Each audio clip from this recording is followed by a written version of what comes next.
Ladies and gentlemen, we're just about ready to get underway. Good evening, and welcome to the first night of candidate debates brought to you locally by the Sweetwater GOP. I'm your host, Johnny Kay. I want to acknowledge and thank those joining us this evening from the beautiful Broadway Theater in downtown Rock Springs, as well as those joining us online.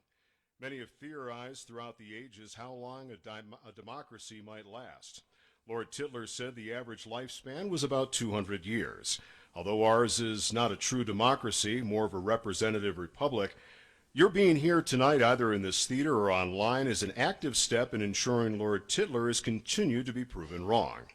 Speaking of being civically minded, I want to extend my sincerest thanks this evening to Bruce Pivick for volunteering his expertise and overseeing the technical aspects of the debate, as well as sharing this online via his platform at YO4 News. Thank you, Bruce.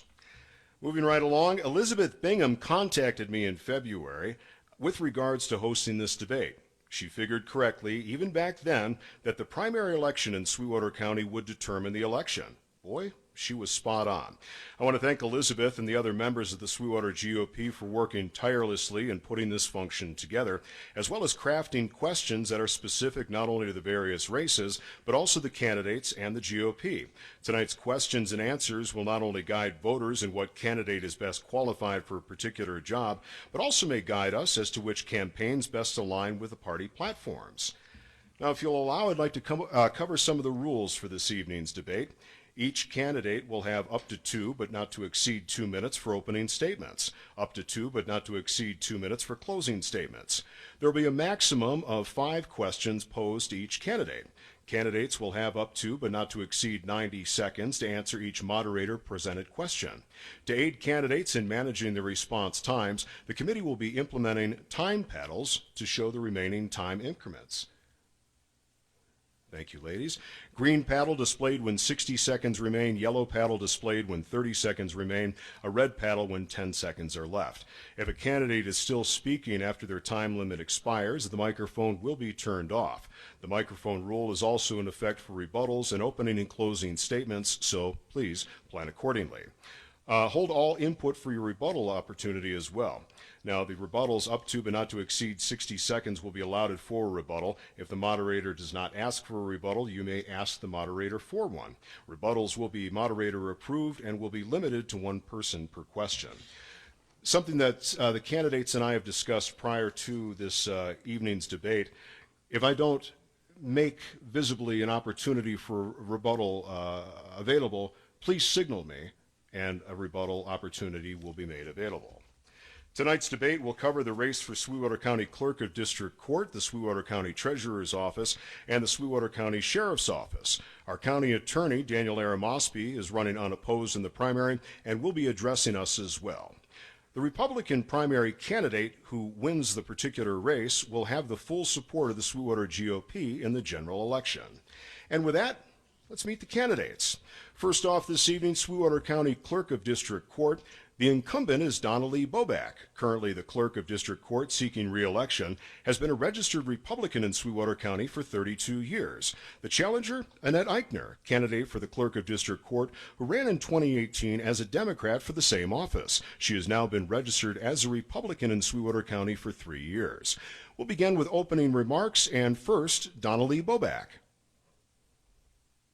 Thank you very much. My name's Donnelly Boback, and I'm currently your Clerk of District Court, as you have just heard. I want to thank everybody for taking time out of their evening to come and listen to us and visit about the issues. I also want to thank my fellow Republicans for hosting this event. It's been a privilege to work with you for over 30 years and serving as your secretary for 20 years. A lot of people wonder, what do we do in the Clerk of District Court's office?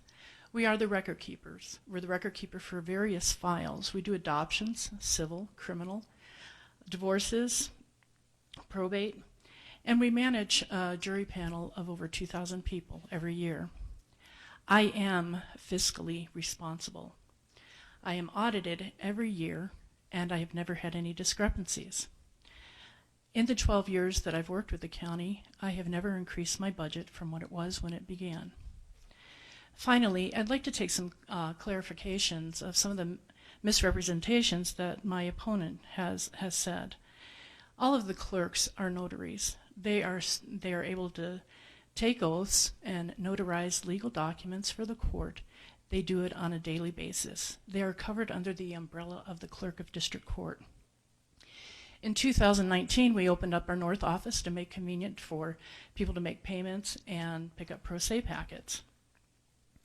I closed this office temporarily in April due to our upcoming training and conversion, which will happen this week and next week. The offices are compliant with the American Disabilities Act. The county wouldn't pass the inspection for the new addition that they put on. I am not retirement age, so this is not a retirement job. And I personally cannot legislate for the increase of filing fees. That has to go through our association, and then it has to be sponsored. The bill has to be sponsored to go before legislation. Thank you, Clerk Boback. And opening remark at this time, Annette Eichner. Hello, good evening. Thank you everyone for coming. Hello, thank you for everybody for coming to the debate and participating and being an informed voter. I am a Green River native. I was born and raised in Green River, as were my parents, grandparents, children, and grandchildren. My roots are here. I'm proud to live in a diverse community where we look after one another. We make sure that if someone is in need, we help those. We thrive to make things better. I was a deputy sheriff for 9 years. I earned the rank of corporal and sergeant. I started the inmate community service program where we took inmates out and collected trash along the highways. Then I moved into transports. Taking inmates back and forth to court, it just intrigued me. I wanted to learn more about the law. So I was very fortunate to get a job as a judicial assistant with the district court judges, and that's where I've been for the last almost 10 years. I also believe it's very important to volunteer for their community. I've been on the supervisory committee and the board of directors for Trona Valley for many years. We provide auditing, provide checks and balances, making sure that policies and procedures line up with the daily functions. Thank you. Thank you, Annette Eichner. Let's begin with a question and answer portion, and the first question will go to Clerk Boback. Is there anything you would change as it pertains to the office procedures and policies to improve efficiencies, customer service, and modernization without increasing overall budget costs over the next 4 years? You know, we have some really exciting changes going on that I'm glad to see. We will be starting e-filing in April of 2023, which I know the legal community will be very happy to have. We currently do email filing, and there's a lot of rules and regulations with that. We have a great staff. The customer service is bar none. They're pleasant at the counter. As far as changes, unless it's mandated by the statute or law, the rules, you can't just streamline things. It has to go in coordination with how the procedures are set out by the legislation. Thank you, Clerk Boback. Similar question to Annette Eichner. If elected, what new office procedures and policies would you implement to improve efficiencies, customer service, and modernization without increasing overall budget costs over the next 4 years? I'm running for the Clerk of District Court because I've seen the struggles that the district court judges, the legal community, the associated agencies, and the public have had. From the lost files to the missed filings, to the untimely processing of appeals. The incumbent has been there for 12 years, that's 3 terms. She failed to develop an employee training manual, failed to implement an internal auditing system to eliminate mistakes. She got rid of passport services, notary services. I had somebody call me in May and ask me where they could get something notarized because they didn't have it in that office. They told them that they don't do that services anymore. ADA compliant, fails to use the door. In fact, she puts a note on it that says staff only, no public entrance. Many times it's locked. I was told that it was locked because they were tired of the public coming in this door. That office needs to be redesigned so that everybody in the public can access that office. Thank you, Annette. And I believe there is a request for rebuttal. And Clerk Bobak, 60 seconds. There is. Thank you very much.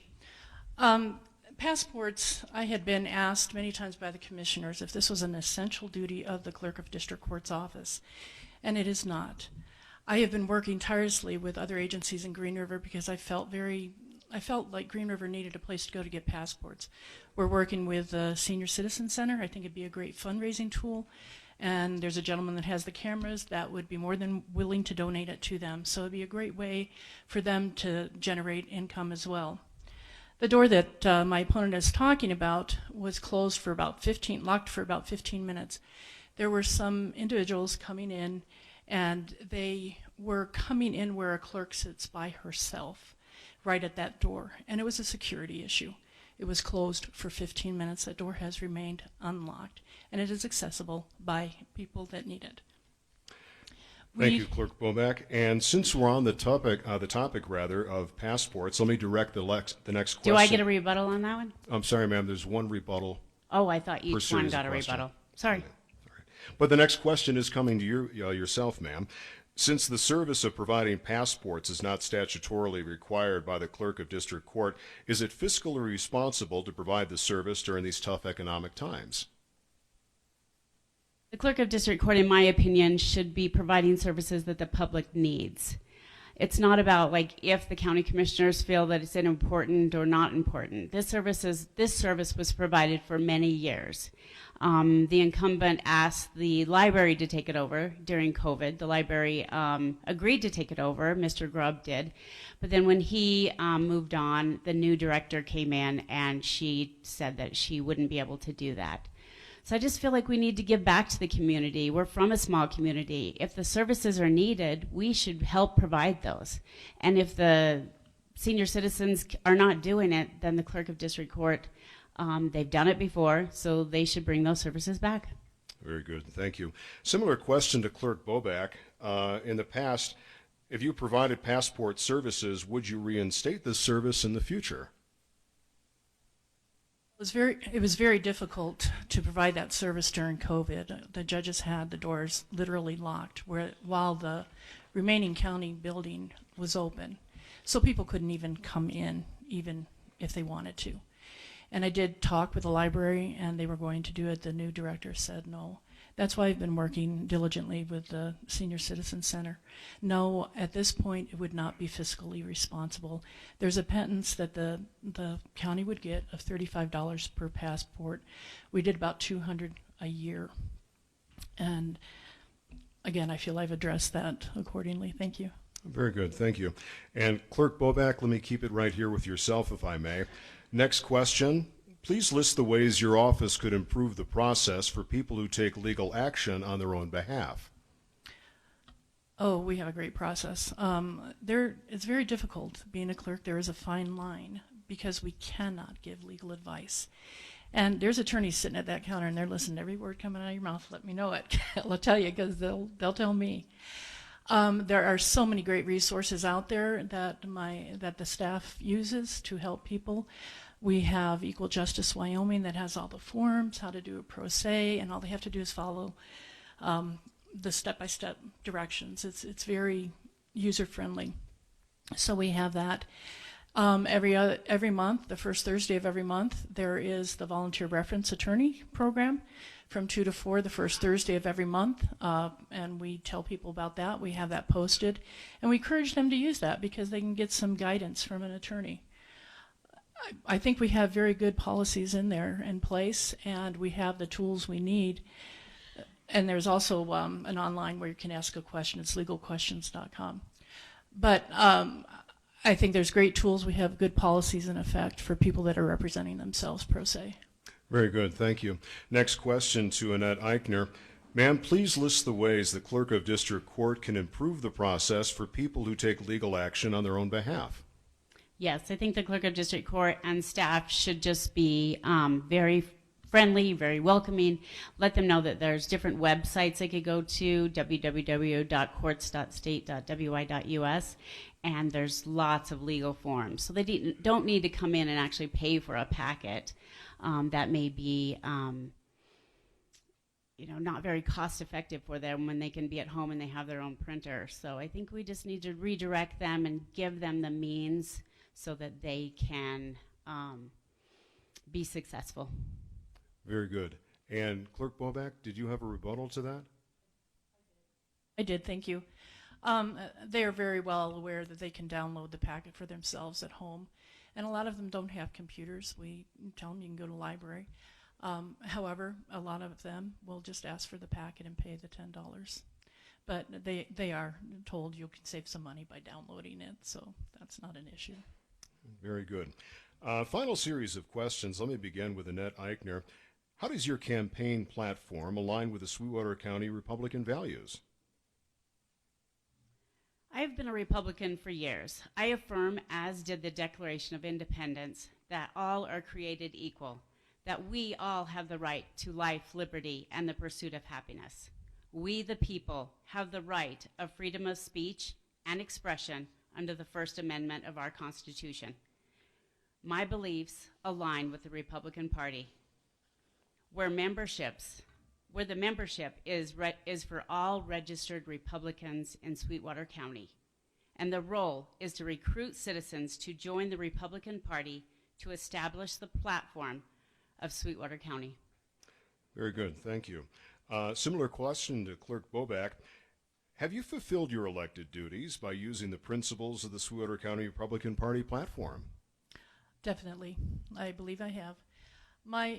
I wouldn't be a Republican if I didn't believe in their platforms. They align very much with my own personal beliefs.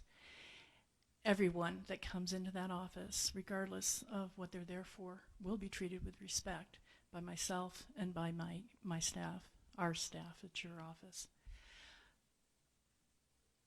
We cannot go through life continually bickering and arguing.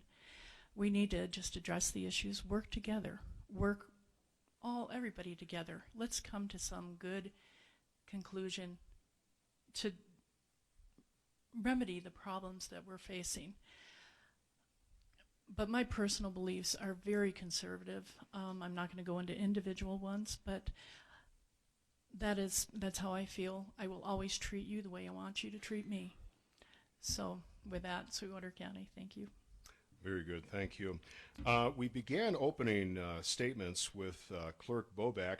We're going to give Annette Eichner the final word. So let's begin our closing remarks and begin with Donnelly Bobak.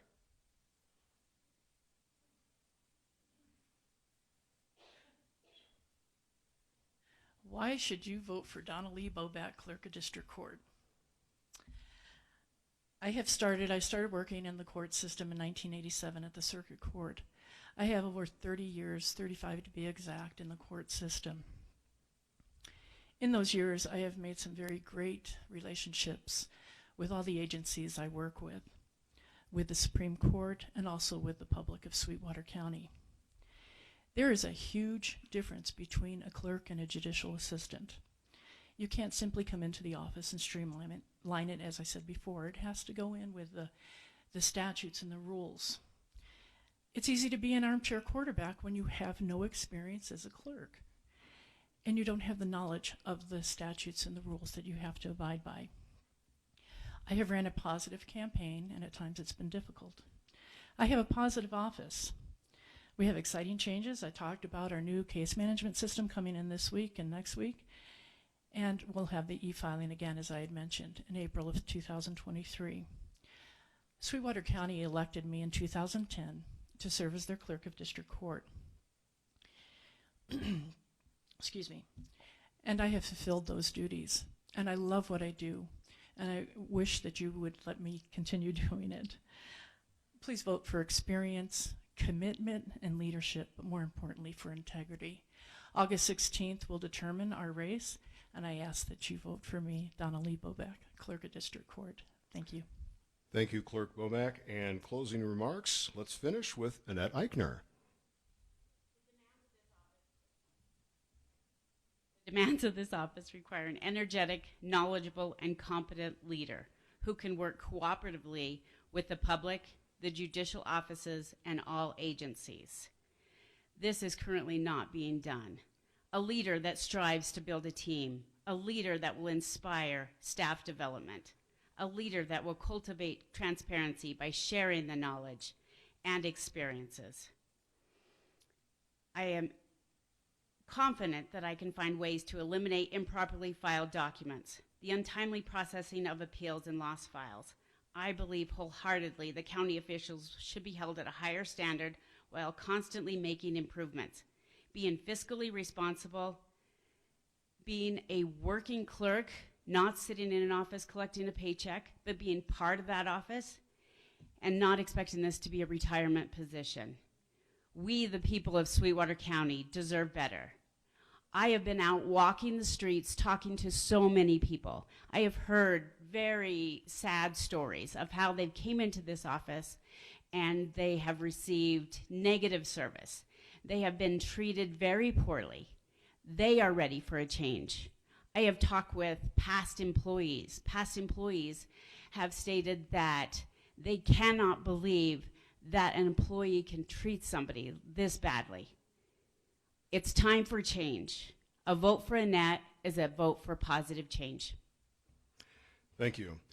Ladies and gentlemen, these are your candidates for Sweetwater County Republican primary election, specifically for the Clerk of Circuit Court, or rather District Court. Join me in a round of applause for our candidates Annette Eichner and also Donnelly Boback. Thank you. Ladies and gentlemen, we find ourselves a bit ahead of schedule right now, so let's take about a 10-minute break, and we'll welcome up our current county attorney, Dan Aramosby, in about 10 minutes' time.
And ladies and gentlemen, we'll begin our visit this evening with our county attorney in approximately 5 minutes.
Excuse me, ladies and gentlemen, and those working back of house, if we could have the lights on. We do have a medical emergency in the back of the house. Please bring the house lights up at this time. Thank you.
Ladies and gentlemen, let's continue. Ready to visit with our county attorney, Daniel Aramosby. He is seeking re-election. He's been registered as a Republican in Sweetwater County for 28 years. Let's begin, Daniel Aramosby, with your opening remarks. Thank you. I appreciate you all listening to me today. It wasn't my intention really to do a big address. I just thought it'd be great to reach out to the community and let them know what we're doing at the office. Also, you offer a microphone and a captive audience to a lawyer. He's going to jump all over it. So basically, the county attorney, and let me explain what we do. I'm the chief law enforcement officer for the county. That means every crime, every misdemeanor, every felony outside of ones that are cited into city court are cycled through my office. We take those cases and we do our research into those cases. Sometimes we have to further the investigation, and then we decide if there's charges, what the charges should be, and how we proceed with those charges. We also decide whether or not, when we're going to trial, do we need to make a certain plea agreement. We're the first judges on the case when it comes to a criminal case. We have to know forensics. We have to know the law. We have to know suppression. Every department, Rock Springs PD, Green River PD, the Highway Patrol, the Sheriff's Office, DCI, Game and Fish, they all come through my office. Finally, the other aspect my office provides is a civil representation for the county. We represent the elected officials. We represent the Board of County Commissioners. We provide legal representation and legal advice. It is our job to be the attorney for the people. So when you vote for a county attorney, you're not voting for somebody that's going to sit there and provide policy for the county and whether or not they should do a tax or whether or not they should do a resolution. What we're doing is providing them with the legal advice of whether they could, or and if they could, how are they going to do it? How do we keep track of what's going on in the sheriff's office when they have the largest budget in the county and the largest insurance or liability, which is the detention center? Well, we provide them with legal advice to stay on the right track legally. Thank you, Daniel Aramosby. And if you would at this time, please elaborate regarding your position on mask mandates, mandates in general, and personal freedoms. 90 seconds for this. This answer would have been different about a month ago, but recently I guess I have a running opponent because candidate for Sheriff Pacheco criticized myself and Sheriff Grossnickel of having poor leadership during the mask mandate. And let me explain what happened with that. The mask mandate, when it first came through, it came through the public health officer. I was not going to enforce something that wasn't provided by somebody who was elected by the people, not somebody who was appointed and was getting a fee for being the public health officer. I refused to do it. Thought it was unconstitutional. Second one came through the governor. Now, statutorily, that was legal. Was it constitutional? Could have been challenged. Probably should have been challenged. But it came through and the governor did it statutorily. Problem was that mandate was flawed. It could not be enforced. You had it essentially said is that everybody wears a mask unless you have a health reason. But we can't ask you what that health reason is. So if you're out there not wearing a mask, nobody could ask you, how come you're not wearing a mask? So there was no way to enforce that. And so we put out the press releases to kind of quell everything. My kids heard about it from teachers in the school how I was doing the wrong thing. I had emails telling me that I hope someone in your family gets sick and die. That was the type of stuff that was going on, and we were trying to tamp down the pressure, and it did. I think it largely worked. But I'm probably out of time. If you guys can talk to me afterwards, call my office, and I'll be glad to help out. Thank you, Counselor.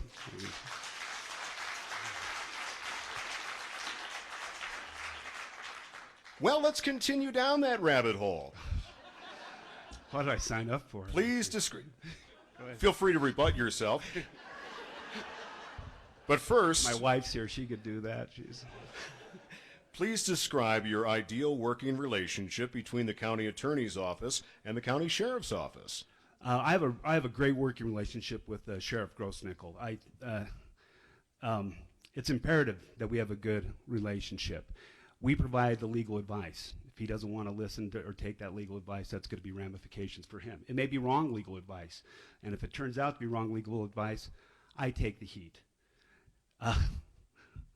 My running mate, Mr. Pacheco, stated that The sheriff and the county commissioners, or the sheriff should not be in bed with the county commissioners or the county attorney. I don't know what that means. And second off, it implies that we're doing something untoward, that there should be some oppositional relationship between the sheriff and the county attorney's office. It reminds me of Sheriff Grossnickel's predecessor, the last Democrat sheriff, who had the same attitude. And I would point out that that sheriff was endorsed by former Chief Pacheco against Sheriff Grossnickel. But the relationship that I have with the sheriff's office is one that is like-minded. And I'm proud of that. And I'm proud that we work well together with his staff, with him. And I think that the criminal cases that we've brought to trial and that we've prosecuted have been very successful. I'm happy with the results of those. Very good. Thank you, Counselor. Moving right along, what does probable cause fit into a prosecution, and is probable cause enough to get a conviction? 90 seconds again. So we have probable cause is you could do an arrest for probable cause. Probable cause is the lowest standard. The next highest legal standard is clear and convincing evidence, which is typically what you're going to find in civil law. The highest standard, the standard that I have to work on, the standard my deputies have to work on, is beyond reasonable doubt. It's a huge difference. Probable cause is as simple as this. In a historical sexual assault, if one person says, 15 years ago, that person sexually assaulted me, probable cause. That's how simple it is, as simple and basic as it is in a sexual assault case. So we require more than probable cause. We have to require more than probable cause, or we're not going to get a conviction. It is a battle. It was a battle for quite some time with some of the officers in the Rock Springs Police Department. They were pressured to arrest off probable cause. They were told to arrest, force the county attorney's office to do something. Don't get me wrong, those officers are great. We've talked to them, we explained why our reasoning is for this, but that was the hierarchy that they were getting from the leadership. You cannot prosecute off probable cause. You just can't. And it's not fair to make an arrest on somebody when all you have is probable cause and there's nothing future down the road to help get to that reasonable doubt. I can't take something to trial ethically, legally, unless I could prove it beyond reasonable doubt, unless I think I can prove it beyond reasonable doubt. It's unethical of the prosecution to do so. Thank you. Continuing on with Daniel Aramosby, as Republicans, why do we need a Republican elected to the office of county attorney? I would change that and say, why do we need a conservative as opposed to Republican? There's plenty of Republicans out there that aren't conservative, and there's plenty of Democrats that are conservatives. I think we see that on the January 6th committee, who's sitting on that. But I think I've only got 90 seconds. So part of the main reason is let's take a look at the mask mandate. Would that have been handled differently by somebody who was a conservative? I'm a conservative first and Republican second. And would that have been when I don't fault public health for doing what they had to do. That was their job, was to keep people safe. They weren't responsible for people's constitutional rights. Someone had to be. And so when I looked, if I let that go by, there was nobody there to take up that mantle and look out for the individual rights for somebody. When you're prosecuting, you have a tremendous amount of power. And in that power, you have to have the responsibility of looking out for the individual rights for those people. But you also have the responsibility of holding people individually accountable for their actions. And I think that's something that we're seeing bypassing the rest of the country. I know plenty of district attorneys that are running against Soros-backed across the country, and they're having that problem across the country in big cities. We're lucky in Wyoming that guy doesn't want any part to do with us. But it does happen, it is happening, and that individual accountability and that individual liberty is being lost in the process. Thank you, Counselor.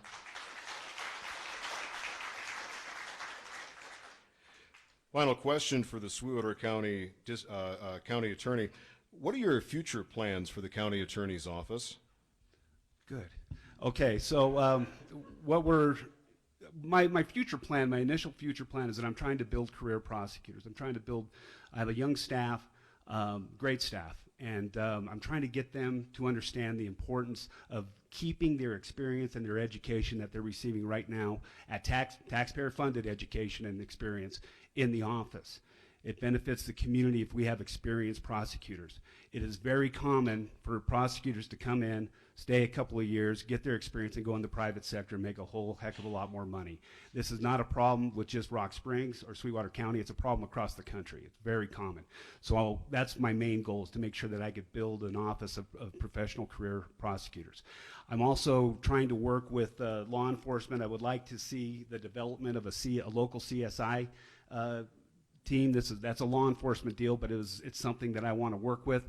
We have to go to the crime lab to have somebody come down and do a crime scene analysis. In Green River, when we had the double homicide, we would have had to wait 2 days for someone from Cheyenne to come down. This is during Flaming Gorge days, and the parade was supposed to go right by there the next day, and we had to shut that off for crime scene.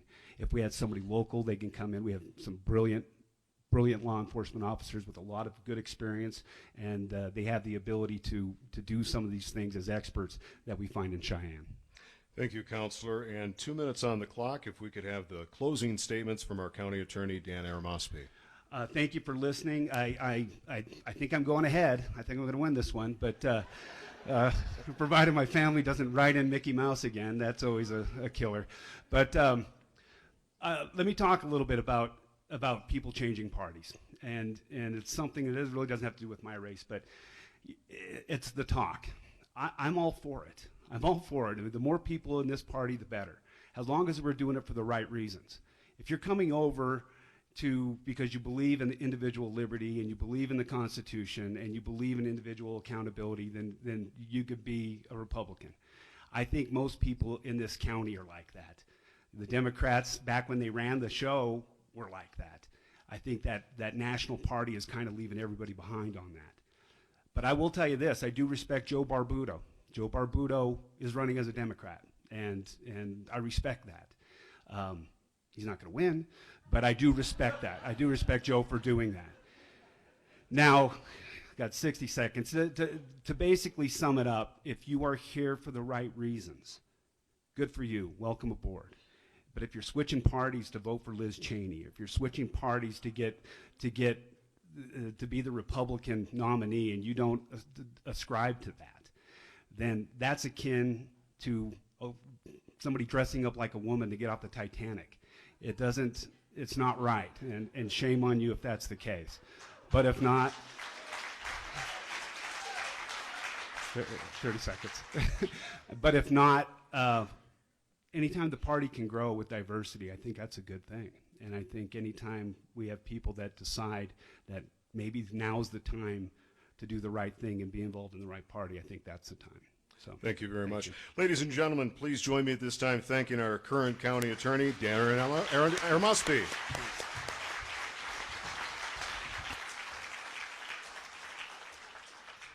Ladies and gentlemen, we'll take about a 20-minute break, and we'll be back with the Sweetwater County Treasurer's debate and also the debate for the Sweetwater County Sheriff's Office once again in about 20 minutes.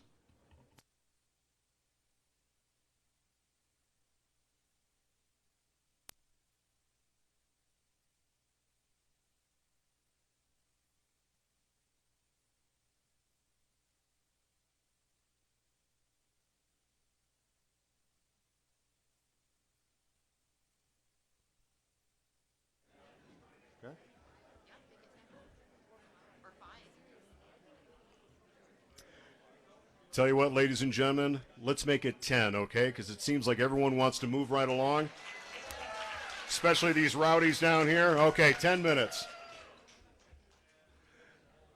Or Bruce was going to fill the time by singing.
And ladies and gentlemen, we'll begin the discussion with the Sweetwater County Treasurer participants in 5 minutes.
One minute, ladies and gentlemen.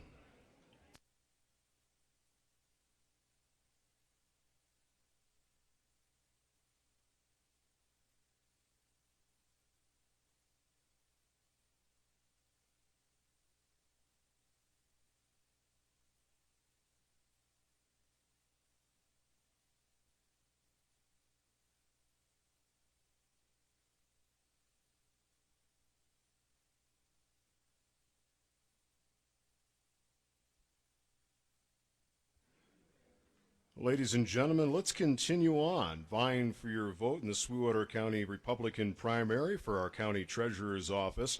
The candidates Stephen P. Allen, Mark Cowan, and Tony Yurkovich. As a sidebar, I got a phone call from Stephen Allen just a couple hours ago. He had a family emergency that took him out of town. He will not be joining us on the debate stage this evening. Let's begin with opening remarks, and let me begin with the opening statements, if we could, with Mark Cowan. Good evening. Good evening. I would like to thank the Sweetwater GOP, YL4 News, Bruce Pivick, and Johnny Kay for all they've done to make these debates possible. For those of you who may not know anything about me, I would like to take this minute to discuss my background and platform. After serving a 2-year mission for the Church of Jesus Christ of Latter-day Saints in the early 90s, I went right to work. First working for New York Life, then my own brokerage, my family's hospitality business, a large corporate hospitality corporation, and for the last 15 years owning and managing several businesses along with my wife and business partners. During this time, I've managed companies with as few as 1 employee and up to as many as 100 employees, and budgets into the tens of millions of dollars. The question I've been asked most frequently is, why are you running for public office? My answer is that I believe our form of government, where we elect officials, works the best when we take an active role. When successful business leaders are willing to apply the skills they have learned in business to government, we see our country prosper and the people enjoy a better quality of life. For me, running for the Treasurer's Office is truly about a better quality of life for everyone in Sweetwater County, from working with the legislature to have a better rate of return on our county savings, to creating an online portal in order to turn our documents into the Treasurer's Office. My objective is to help make living in Sweetwater County even better. If you've ever had to wait in line for your registration stickers, license plates, and to pay your property taxes, I'm speaking to you right now. My plan is to work with the county commissioners to modernize the Treasurer's Office so that documents that need to be turned in can be done so electronically. The Treasurer's Office will still be open for business as usual, but our residents in the far reaches of our huge county, you will have the opportunity to submit your documents electronically. I appreciate this opportunity. Hopefully we can answer most of your questions tonight. If not, please seek us out afterwards. Thank you, Mark Cowan. And at this time, I'd like to hear an opening remark from Tony Yurkovich. Good evening, everyone. For those of you who don't know me, I'm Tony Yurkovich, Republican candidate for County Treasurer. I would like to thank the GOP, our moderator, Johnny Kay, my opponents, Mark and Stephen, the in-person audience, and our online audience as well for participating in tonight's debate. I'm a native of Rock Springs and graduated from Rock Springs High School in 1984. I've earned 2 bachelor's degrees from the University of Wyoming in secondary business education and elementary ed. I've taught in the state for 30 years, 28 of those in Sweetwater 1. I've also coached for 29 years and continue to coach high school football and junior high track. During my educational career, I've held a number of leadership positions that have allowed me to cultivate strong relationships in our county. I'm honest, confident, humble, a man of integrity. I have strong networking skills, problem-solving skills. I'm a critical thinker, and I'm a tireless worker. If fortunate enough to get elected, I know there will be a steep learning curve, and I plan to combat this by using the institutional knowledge of the Treasury staff as well as the other elected officials in Green River. I will never profess myself to be the smartest person in the room, and with the complexities of this office, I will utilize all available resources to be a strong leader. I believe my 9 years of nonprofit treasury experience for the Amateur Hockey Association, the Wyoming Coaches Association, and the Wyoming Coaching Foundation have provided me with valuable experience that will serve me well in this office.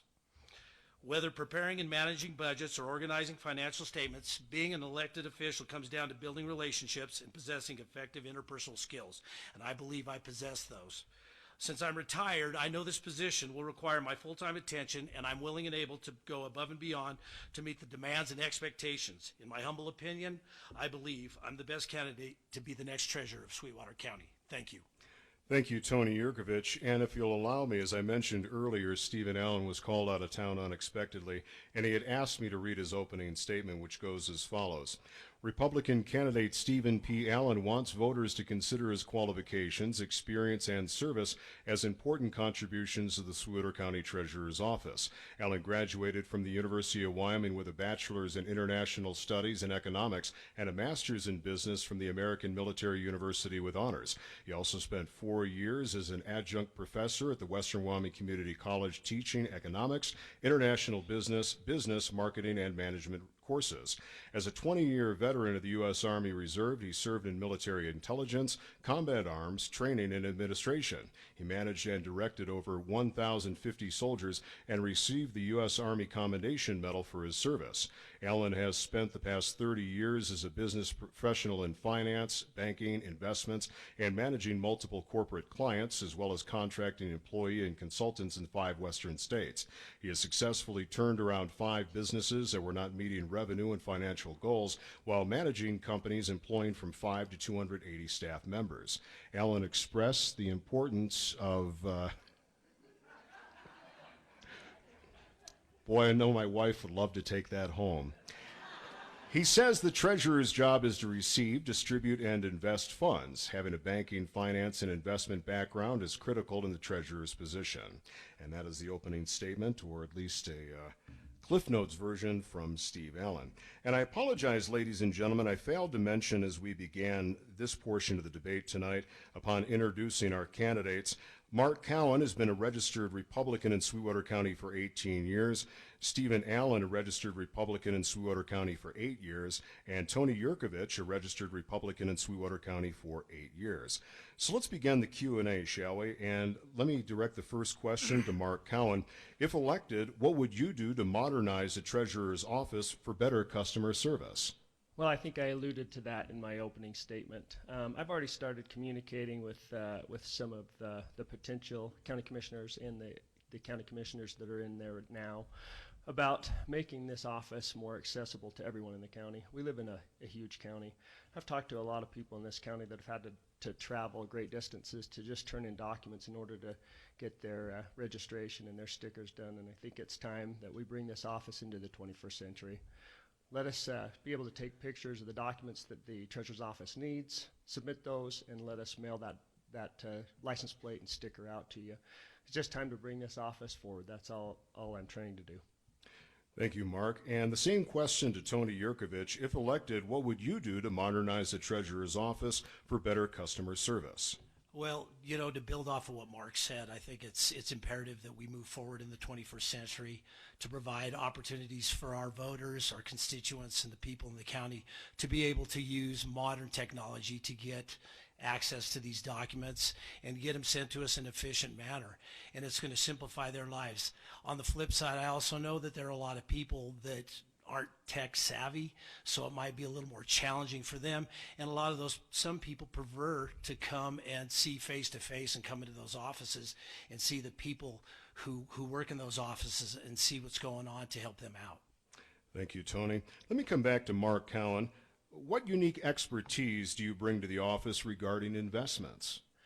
Well, that's how I started my career. I actually started as an investment advisor for New York Life many years ago. And I learned very quickly that as a fiduciary, you have to be very careful. You can make mistakes with other people's money that causes them a lot of heartache and a lot of trouble. So I bring that to the office with me. Also, you know, my track record with investments is basically my businesses and the things that I've done in my personal life. I've been very fortunate, very successful in those business adventures. And so those are the things that I'll bring to me with this office. Also, one of the things that we really need to do in this office is make it so that we can invest with the state. The state's investing $25 billion. They have great investment advisors. I don't necessarily think I'm the greatest investor, and I don't think that I can dedicate full time to doing investments. So let's use the state's investors that are doing great returns. Let's lobby the legislator to allow us to put our money in with them and get some of those good returns that the state's seeing. Thank you. Let me come back to Tony Yurkovich, and this next question will concern the Consensus Revenue Estimating Group. Tony, what value do you find in the state's Craig report, if any? Well, the Craig report is something that, I'll be honest with you, I need to do more homework on. In all honesty, it's one of those things that is going to be a resource to use moving forward. And I'm not going to sit up here and blow smoke up people's rear ends about my lack of experience or knowledge in certain topics. I want to be honest and upfront, and it's something that I know that I need to get out in front of if I'm fortunate enough to be elected. Thank you very much. Tony, let me keep it right there if we could. Regarding your campaign's platform, please explain what is not transparent in the Treasurer's office that you will fix, and please define as being part of transparency as possible. Well, first of all, I don't look at there being non-transparency in the Treasurer's office as we speak. I look at myself as a transparent individual. As I want to be approachable, I want to be available, I want to be able to talk to people face to face and communicate with them, because the interpersonal skill end of things is very important to me. And I want to be able, if people want to look at the books, they want to look at the warrants, the orders, any of the payments, the receipts, they're going to be ready and they're going to be done accurately. Very good. Let me turn our attention back to Mark Cowan. During the campaign, you stated that you are a successful businessman who runs several businesses. If elected, how will you manage your time commitments while still fulfilling your obligations of the treasurer? It's a great question, and I think that we actually saw a really good example of that during the Trump administration. I think business leaders are successful when they lead their businesses and let their businesses do what they're supposed to do. My plan is to allow my businesses to run successfully and step in full-time to manage the county treasurer's office. I think that I have great staff at every one of the businesses, and I think that they can do their jobs just like I'll be able to do the state treasurer's or the county treasurer's job. Very good, thank you. Let me come back to Tony Yurkovich. What uniquely qualifies you as the right choice for Sweetwater County voters? I believe that having 9 years of nonprofit treasury experience has guided me along the way. I've had experience working with relatively large budgets, nothing as large as what we have, that was passed, a little over $35 million going into the next fiscal period. But my willingness to learn and rely on resources that'll help build me along the way, because as I alluded to in my opening, I don't profess myself to be the smartest person in the room. However, I know I'm going to rely on the institutional knowledge of those people around me to guide me and help me along the way, and also the other elected officials in there. Very good. And let me pose the same question to Mark Cowan. What uniquely qualifies you as the right choice for Sweetwater County voters? Well, I think as I stated in the opening statement, I have a lifetime track record of owning and operating, managing employees. I think that this office is about managing the staff there and getting them to achieve their greatest potential and to serve the citizens of our county. I think there's some opportunities there to streamline this and make it so that it's more efficient. Our county's huge. Let's make it so that everybody has access to the county treasurer's office. For those of you who have concerns, the treasurer's office isn't going to necessarily change. The staff will still be there. The vision that I have is that the staff will be managing online chats when they're not dealing with customers that are in the lobby and in the wait line. Now, hopefully we can eliminate that wait line. You can handle all of your necessary needs right through your electronic device if you so choose. If not, you can go into the office and take care of those things. Very good, thank you. It's time now for closing remarks, and I'd like to invert the order that we began with opening remarks. Once again, Stephen Allen could not join us this evening due to a short notice family emergency, and I'd like to pull up his closing remarks, if I may, and 2 minutes on the clock. Elections help candidates reconnect with residents. We live in our own worlds and our daily lives. We, the people, either at work or school or in a program we're involved in. When you're in an election, you get to reconnect with these people you haven't seen in a really long time.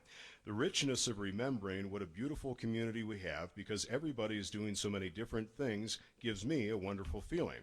It's that reconnecting that brings you closer to the community. Voters having choices is important in an election.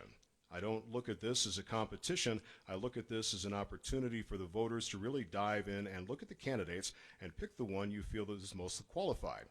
Now, Alan closes by saying, quote, "It is important that the treasurer be resourced, that everyone in this position serves providing quality forecasting and recommendations in the areas of finance, banking, and investments. I would appreciate your vote on August 16th." And that once again from Stephen Allen. Following those, I'd like to get back to Mark Cowan, 2 minutes, in your closing remarks. You sound so much better than me. Can I have you deliver my closing remarks too, please? At the close of this debate, I want to once again thank you for investing your time in researching the candidates running for office. I believe we live in an amazing county. For years, my family has invested in the growth and development of our county as a way to make living here more enjoyable. Recently, I joined the Economic Development Coalition because I see a great future in Sweetwater County, and those of us who choose to call this place home. This opportunity to run for the treasurer's office is an honor to me, and I'm grateful we live in a country where we are free to choose our elected officials. I do not take this lightly. We have been given the opportunity to elect new officials every 4 years so that new visions of what our democracy can be are able to occur. I ask that you join me and invest in the future of Sweetwater County by voting for Mark Cowan. You are voting for someone who is going to put everything he has into making this county better for each of us living here. Please visit cowanfortreasurer.com or Facebook. You can look up Cowan for Treasurer for more information about my plan. If you have any questions, you're more than welcome to reach out to me. Phone number is 212-4604. Thank you again to the Sweetwater GOP and those involved in putting this together. I appreciate it. Thank you, Mark. And let's close with final remarks from Tony Yurkovich. In closing, again, I'd like to thank the GOP, my opponents, and the audience who have attended tonight. A special thank you to my family and friends for their endless support during this campaign process. This has been a once-in-a-lifetime experience that I thoroughly enjoyed. I'm proud to call Sweetwater County my home.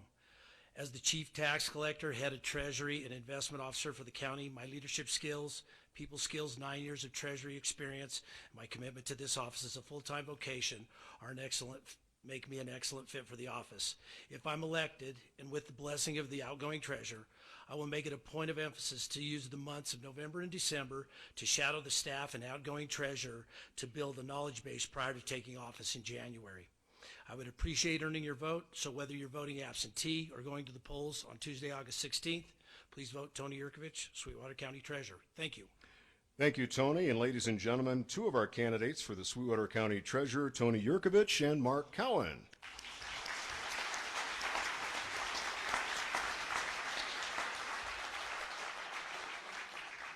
Ladies and gentlemen, we'll close out this evening in approximately 10 minutes, and we'll bring our candidates for the Republican primary for Sweetwater County Sheriff in approximately 10 minutes.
Ladies and gentlemen, let's continue in 2 minutes.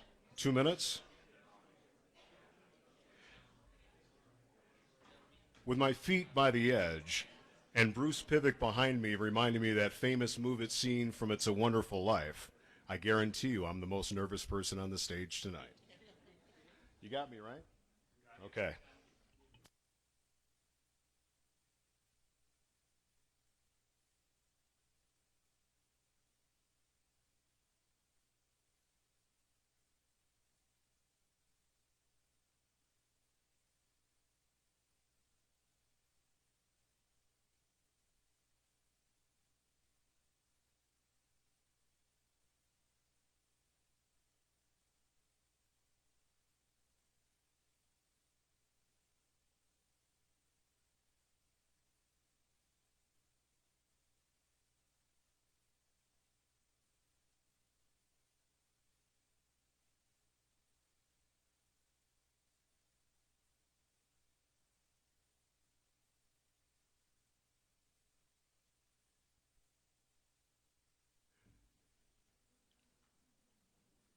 Ladies and gentlemen, let's continue on. Our fourth and final debate of the evening, John Grossnickel versus Dwayne Pacheco. This, of course, for the race as Sweetwater County Sheriff. The incumbent is John Grossnickel, currently the Sweetwater County Sheriff seeking re-election. He's been a registered Republican in Sweetwater County for 26 years. The challenger this evening, Dwayne Pacheco, candidate for Sweetwater County Sheriff, registered as a Republican in Sweetwater County for 4 years. And with 2 minutes on the clock, let's begin with opening statements and Chief Pacheco.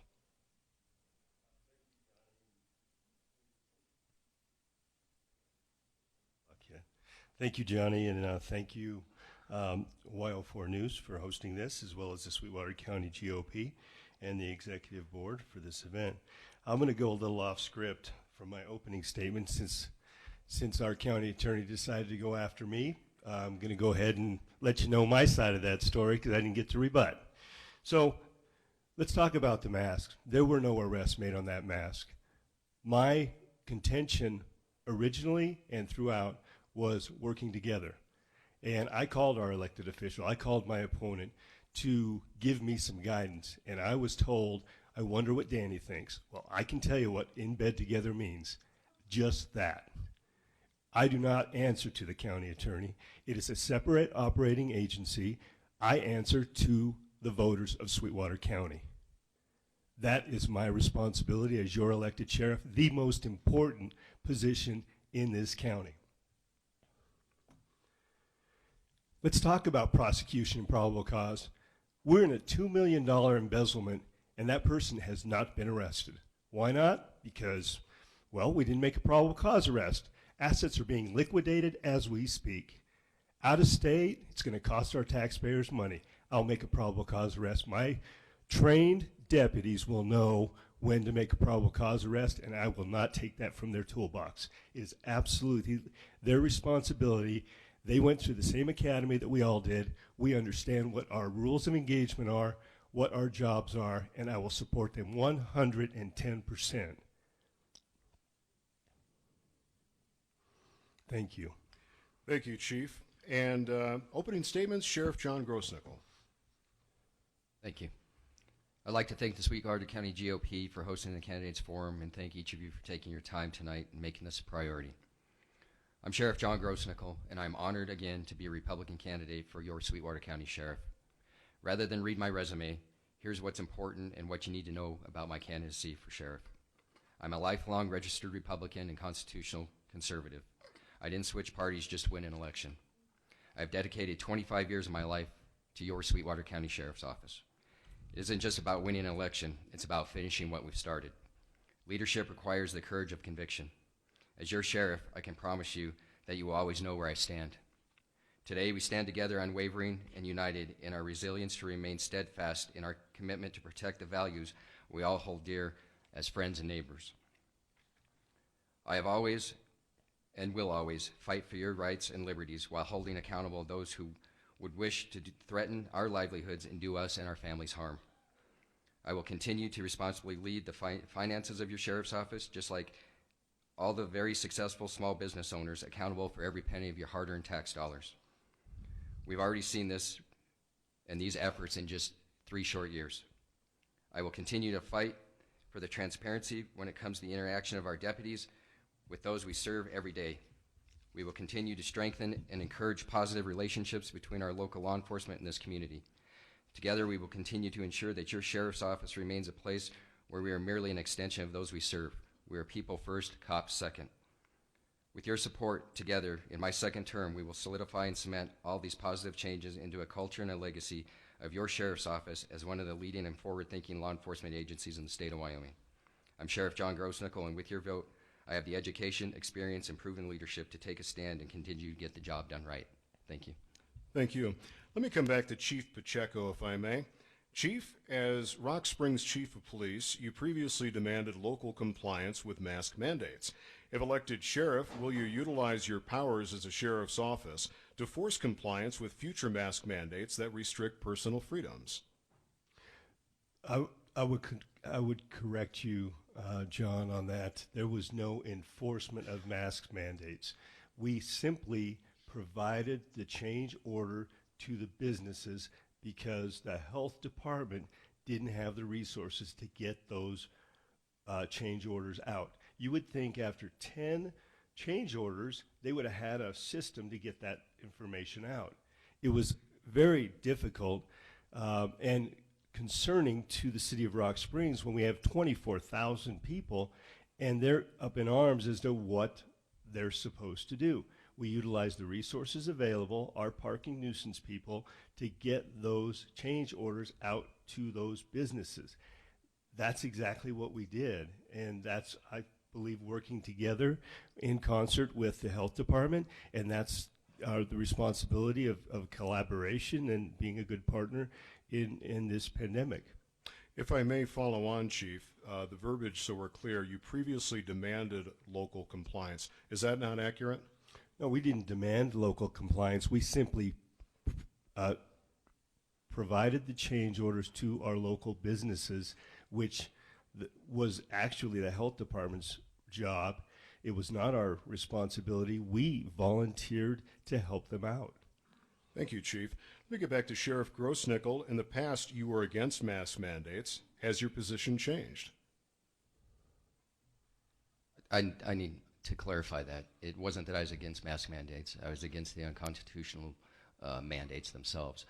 If you look at the second press release that I issued with the county attorney, I said it was a personal choice, and I still believe that. It was unenforceable with the second mandate by the governor, and the first one was unconstitutional, and that's where I stood, and that's where I will stand.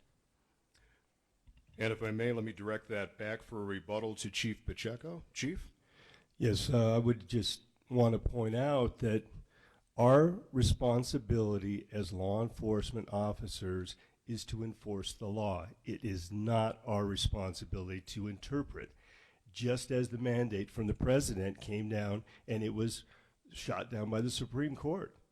The court shot it down. And our county attorney is not the Supreme Court. Our job is to enforce laws. Thank you, Chief. Let me get back to Sheriff Grosnickel, if I may. Sheriff, could you explain how a positive working relationship with the county attorney's office and the Board of County Commissioners affects the functioning of the sheriff's office and impacts the residents of Sweetwater County? Having the positive relationships allows our sheriff's office to work smoothly. We might not always agree, but we can sit down at a table and come to a resolution that benefits not only the sheriff's office, but the citizens of the county, and that's what's important, and that's why we have those relationships. Very good, thank you. Chief Pacheco, you've publicly made numerous derogatory statements about the current county sheriff, the county attorney, the Board of County Commissioners, asserting that they are, quote, in bed together. Is there any benefit to a negative working relationship with these entities? And if elected, how would you propose to resolve this conflict? And if the issues cannot be resolved, would you seek to hire outside counsel? I want to clarify that. I did say in bed together with the county attorney's office. As far as the commissioners go, I feel like you have to have a positive working relationship with all elected officials.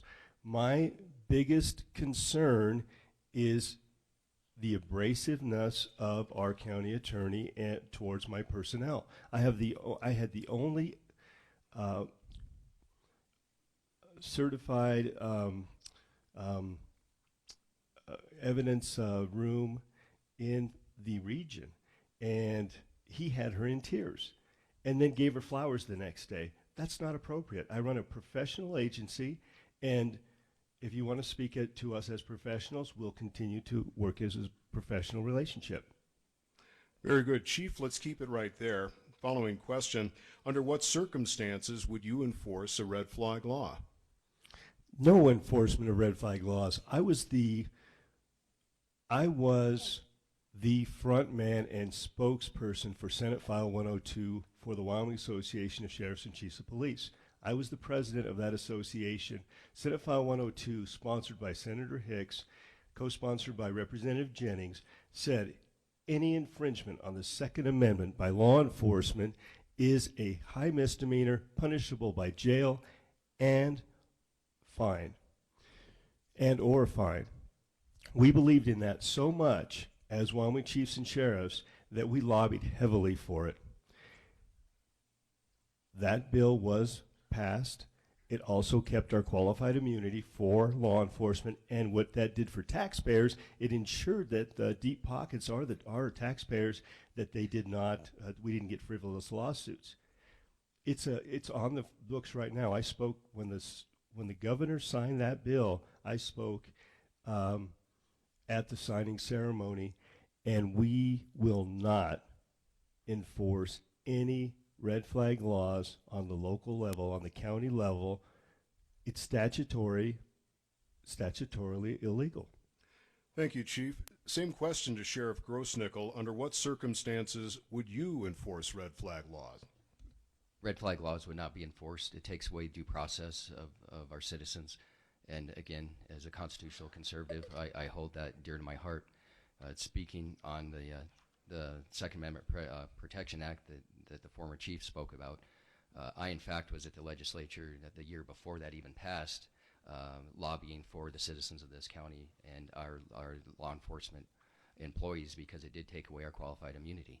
It looked good in the front end, but the back end took away the protection of our law enforcement doing their job.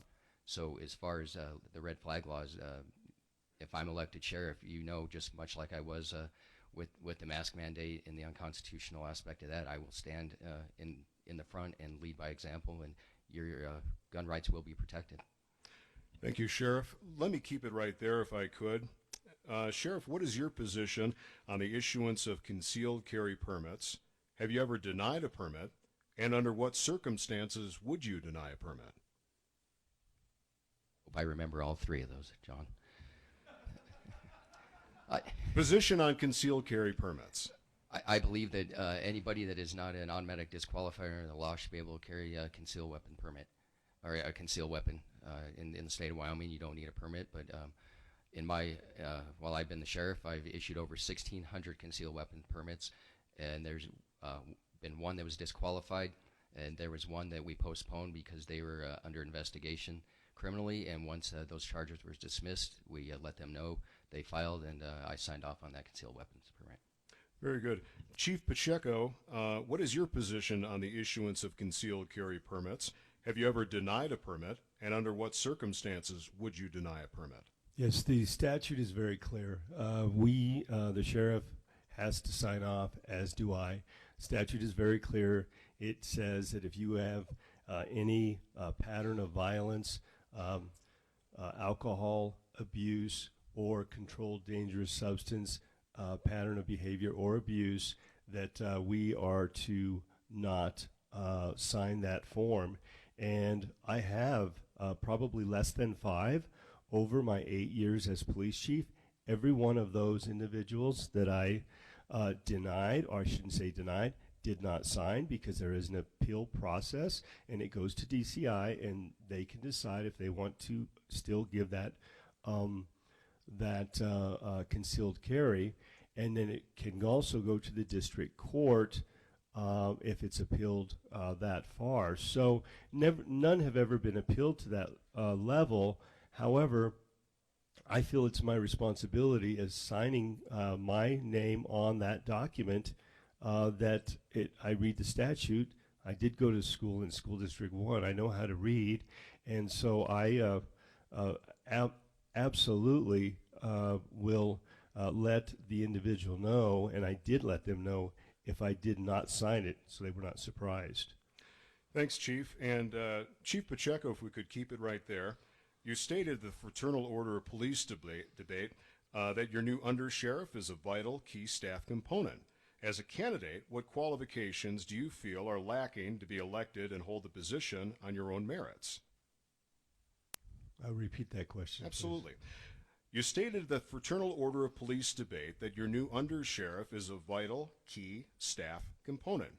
As a candidate, what qualifications do you feel that you are lacking to be elected to hold this position on your own merits? Well, there is no lacking of any qualifications. I have 31 years as a police officer. I'm an 8-year police chief. I'm an FBI National Academy graduate. I have 3,000 hours of post-training. I'm a 20-year retired Air Force Reserve veteran. These are critical to leadership skills. I'm bringing on, I want you to know who my undersheriff is, because nobody knows who the undersheriff is now. And I feel like you should know who my leadership team is, because when I'm gone, that's who you're going to contact, and you should know that he also has 31 years of experience. He is elected sheriff in Spokane County. He's from Superior. He understands our values, our culture in Sweetwater County. He is the best person I could find, and that's what I'm bringing to the team, is the most highly qualified person. I feel like I'm definitely qualified for the position. That has never been an issue. I'm bringing 62 years of law enforcement experience, 24 years of executive leadership experience, and you didn't have to pay for all but 4.5 years of my undersheriffs. So it's really value-added benefit for our county and for our community. Thank you, Chief. Let me move back to Sheriff Grossnickel. Sheriff, during your time in office, have you made any mistakes, and what have you learned from those mistakes, if any? We make mistakes every day. One of the most glowing, I don't know if it was a mistake or something that we didn't actually were able to implement, was our town hall meetings. It seemed great when we talked about that, having the public come in and speak. However, after the first 3 or 4 of them, we weren't getting a good turnout. We wanted to change that. We went through the pandemic, and that got put on the back burner, but moving forward, we want to move those to an open forum on social media, such as Facebook Live or even Zoom meetings, because we want the input from our community members. Thank you, Sheriff. And a rebuttal, Chief Pacheco? Yes, sir. I would also have to say that another mistake that he made was a campaign promise 4 years ago to meet with myself and Chief Jarvie on a monthly basis. As of my retirement on May 11th, there were 41 opportunities for the 3 of us to meet. I actually contacted my opponent after the election, and I did absolutely endorse Sheriff Lowell. But I called him, did not receive a phone call back to congratulate my opponent, knowing that we were going to be meeting and working together. He had 41 opportunities as of my retirement, and we met 1 time. That's a fail. And I can tell you that as your sheriff, promises made will be kept. Thank you, Chief. Let's wrap things up and kind of invert the order. Chief Pacheco, you began with the opening remarks, so we're going to give Sheriff Grossnickel the closing remarks, the last word. Chief Pacheco, closing remarks in 2 minutes.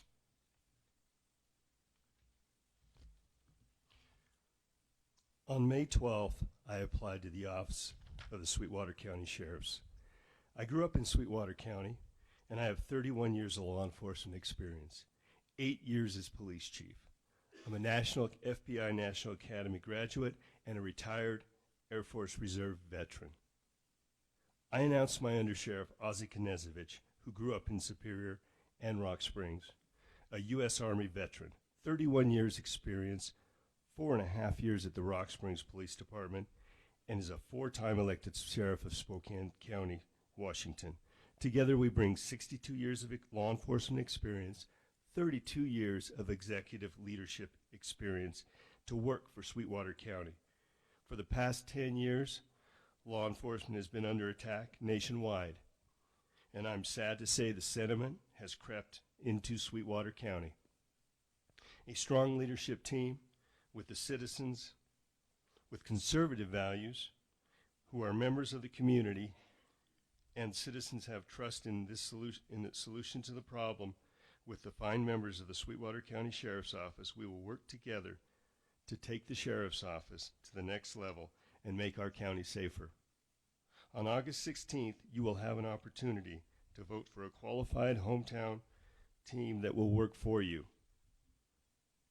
It would be my honor and privilege to serve as your sheriff in my home county, and as such, I'm humbly asked for your vote on August 16th. Thank you, and may God bless our county and the United States of America. Thank you, Chief. And closing remarks, Sheriff Grossnickel. Again, I want to thank all of you for taking the time to attend the forums. Over the last 50 years, policing in this country has seemed to have drifted off course. As a profession, we veered from the idea that police are the people and people are the police, from the idea that we are guardians of our community, and more towards a culture and mindset of law enforcement as warriors, battling it out with the very people we were sworn to serve and protect, our friends and our neighbors. Add fear, and as a nation, we've even tended toward gradually relinquishing some of our sacred and inalienable constitutional rights in favor of a perception of improved health, safety, and security.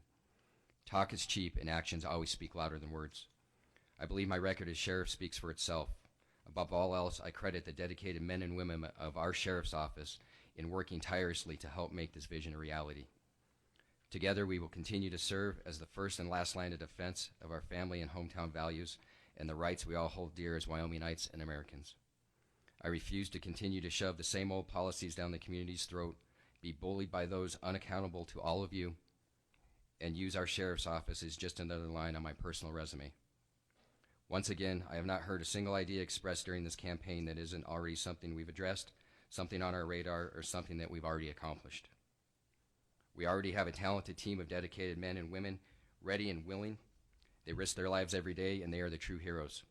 Talk to them. Any changes now would be a disservice to all of them, given everything that we've accomplished and that we hope to finish together before we hand the reins off to the next generation of heroes. With your help and support, let's finish what we started together in cementing a culture and legacy of your sheriff's office as one built to face the winds of change and withstand the test of time. I'm Sheriff John Grossnickel. Thank you for all your support. I'm humbled and honored to again serve as your sheriff. There's never been a more important election, so vote for me on Tuesday, August 16th. Thank you all. And thanks to both of our candidates, Sheriff Grossnickel and Chief Pacheco. Gentlemen, thank you so much for joining us. Ladies and gentlemen, thank you for joining us this evening here at the Broadway and also online. Tomorrow night will be evening number 2 of our candidate debates, as we'll feature a visit with the Sweetwater County Clerks, also those candidates, Sweetwater County Assessors Debate, Sweetwater County Commissioner Debate, all beginning at 6 o'clock right here from the Broadway Theater. Please join us either here tomorrow night or it's being streamed online by our friends at YO4 News. Until next time, I'm Johnny Kay.